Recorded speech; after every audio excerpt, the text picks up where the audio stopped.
వాని గొయ్యి తవ్వుకొని వాళ్ళు మళ్ళీ ట్రీట్మెంట్ చేస్తే ఈ మధ్యన కొంచెం ఏమైపోయిందంటే ఆసాల మీద గడ్డేసిండు, మళ్ళీ కొంచెం మళ్ళీ తయారైపోయిండు, మళ్ళీ స్టార్ట్ చేసిండు.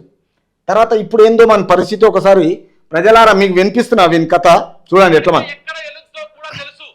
మనుగురు సభలో సీఎం రేవంత్ రెడ్డి తీవ్ర వ్యాఖ్యలు, ప్రభుత్వాన్ని కూల్చాలని కుట్ర చేస్తున్నారు, లోతు తెలుసు ఎత్తు తెలుసు, నేను గేట్లు ఎత్తితే బీఆర్ఎస్ లో కేసీఆర్ ఫ్యామిలీ తప్ప ఎవరు మిగలరు, మాతో గోక్కోవద్దు, గోక్కున్నోళ్ళు బాగుపడాలి అని చెప్పేసి రేవంత్ రెడ్డి చాలా ఎక్కువ ఊహించుకుంటాడు అనిపిస్తా ఉంది.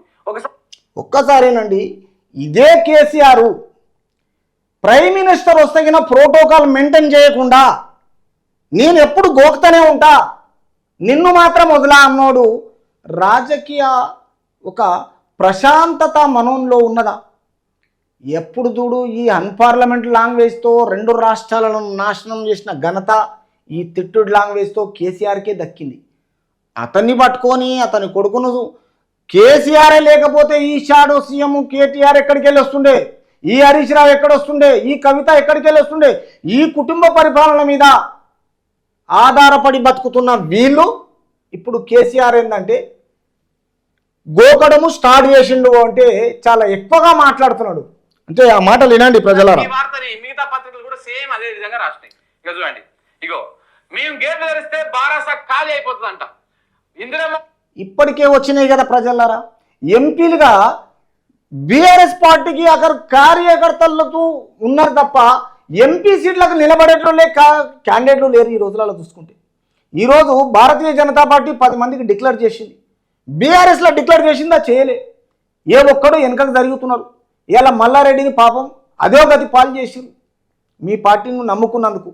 తర్వాత తిరిగి ఈరోజు ఇదే కేసీఆర్ కేటీఆర్ హరీష్ రావు పోయి మొన్న పరామర్శించారు. ఒకడు ఆకుల శ్రీనివాసరెడ్డి అని, తర్వాత ఒక రంజిత్ అని, వీళ్ళందరూ పరామర్శించింది అంటే ఓన్లీ బీఆర్ఎస్ వాళ్ళని. నువ్వు చేసిన తప్పుడు పనులకు రాష్ట్ర ప్రజలు గమనించి నేను ఇంకా చూస్తున్నారు, నువ్వు తప్పుడు మాట్లాడుతున్నావు, చాలా ఓవర్ కాన్ఫిడెన్స్లో పోతున్నావు. తర్వాత ఈ విషయంలో రాష్ట్ర ప్రజలు కాపాడుకుంటామని ఆ పార్టీ ఎమ్మెల్యేలే చెప్తా ఉన్నారు. మీ రెడ్డి ఎమ్మెల్యేలా కాంగ్రెస్ ప్రభుత్వాన్ని కూల్చేందుకు భాజపా బారాసా కుట్రలు చేస్తా ఉంది. సిగ్గులేదా చింతగింజ అంటే నాకెక్కడిది, ఎప్పుడో చిన్నప్పుడే పోయింది ఆ అమరాబాద్ అడవులో. చూసినవా ఈ శాస్త్రాలు? సిగ్గులేదా చింతగింజ అంటే అర్థం చిన్నప్పుడే వదిలిందంట.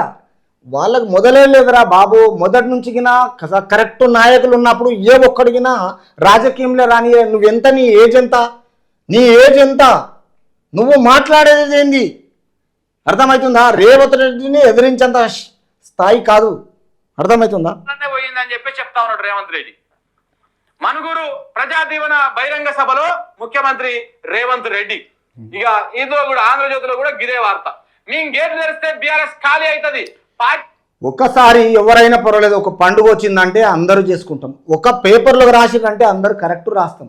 అంటే వీళ్ళ పార్టీ అదే నమస్తే తెలంగాణలో ఒక తీరున్నారు, ఎందుకో చెప్పరు.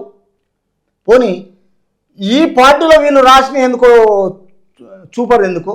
అదే పదే బీఆర్ఎస్ను కరెక్ట్ ప్లేస్లో ఉంచాలి, అధికార పార్టీని విమర్శించాలి. బుద్ధి వంకర బుద్ధి వీళ్ళది మొత్తం.